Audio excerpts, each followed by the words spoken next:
તબેલામાંથી ઘોડા ભાગી ગયા અને પછી પોલીસે તબેલાને તાળા માર્યા, પરંતુ આ ભાગી ગયેલા ઘોડાઓને શોધવા માટે રાજકોટ ગ્રામ્ય પોલીસની અલગ અલગ ટીમો મેદાનમાં પડી હતી અને રાજકોટ ગ્રામ્યના પડધરી પોલીસ સ્ટેશનમાં ભર દિવસે હત્યા કરનાર બે હત્યારાઓને પકડવામાં પડધરી પોલીસને સફળતા મળી છે અને આરોપીઓને રાજસ્થાનથી રાજકોટ લાવવામાં આવ્યા છે, તેની વિગતે વાત કરવી છે। વૈષ્ણવજન તો તેને કહીએ જે પીડ પરાઈ જાનાને રે। નમસ્કાર, નવજીવન ન્યૂઝમાં તમારું સ્વાગત છે અને હું છું તમારો પ્રશાંત દયાળ। જો પોલીસ સમયસર જાગે, પોલીસ સમયસર કામ કરે અને પોલીસ પોતાની ખાખીને ન લજવે તો કોઈકની જિંદગી પોલીસ બચાવી શકતી હોય છે, પણ અફસોસ રાજકોટ પોલીસ આવું કરવામાં નિષ્ફળ નીવડી। ઘટના એવી છે કે 2 વર્ષ પહેલાં રાજકોટના પડધરી પોલીસ સ્ટેશનમાં એક ગુનો નોંધાય છે, જેમાં સગીર વયની એક બાળા સાથે 3 લોકોએ દુષ્કર્મ આચર્યું હતું, જેમાંથી અજયસિંહ નામના એક આરોપીને પોલીસે ઝડપી લીધો, પણ યશપાલસિંહ અને મહેન્દ્રસિંહ નામના 2 આરોપી ફરાર થઈ ગયા। આ ઘટનાને 2 વર્ષ વીતી ગયા। કોઈ અગમ્ય કારણસર આ પડધરી પોલીસ ઊંઘતી રહી કા પછી ઊંઘવાનો ડોળ કરતી રહી।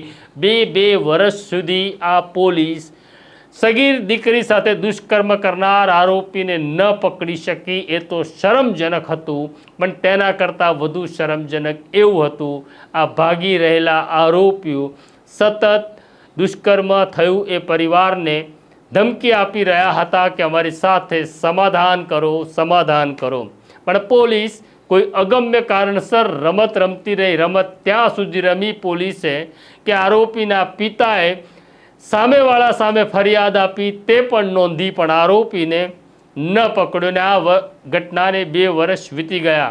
આ દરમિયાન જે દીકરી સાથે દુષ્કર્મ થયું હતું તેના કાકા રાજકોટથી પરત આવી રહ્યા હતા, ત્યારે યશપાલ અને મહેન્દ્રસિંહ નામના 2 ગુનેગારો તેની કારને રોકેટ છે અને કાકાની ત્યાં આગળ હત્યા કરી દેવામાં આવે છે। આ ઘટના બહુ ગંભીર હતી, જેની ગંભીરતાને ધ્યાનમાં લેતા રેન્જ ડીઆઈજી નિર્લિપ રાય તાત્કાલિક આદેશ આપ્યો કે આ તો ચાલશે જ નહીં અને 2 પોલીસ ઇન્સ્પેક્ટર, એક સબ ઇન્સ્પેક્ટર અને એક એએસઆઈને સસ્પેન્ડ કરી દેવામાં આવ્યા। પણ અફસોસ એ વાતનો છે કે જે માર્યો ગયો યુવાન તેને પોલીસ કેવી રીતના જીવતો કરશે। આ ઘટનાની જાણકારી મળતા ઇન્ચાર્જ એસપી સિમરન ભારદ્વાજ તાત્કાલિક ત્યાં પહોંચ્યા હતા। તપાસનો ધમધમાટ શરૂ થયો હતો। એસપી વિજયસિંહ ગુર્જર તાત્કાલિક રજા ઉપરથી પરત આવ્યા, તેમણે ચાર્જ સંભાળી લીધો। ઘટના ગંભીર હતી એટલે એએસપી સિમરન ભારદ્વાજને સુપરવિઝન સોંપવામાં આવ્યું। ભાગી ગયેલા આરોપીઓ નંબર પ્લેટ વગરની કાર લઈને આવ્યા હતા।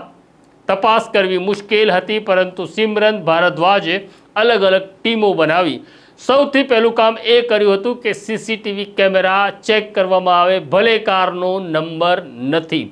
બીજી કામગીરી એ હતી કે આ ભાગી રહેલા આરોપીઓ જો કોઈ ડિજિટલ ટ્રાન્ઝેક્શન કરે છે તો ડિજિટલ ટ્રાન્ઝેક્શનના આધારે તેમને ઝડપવા માટે એક અલગ ટીમ કામ કરી રહી હતી।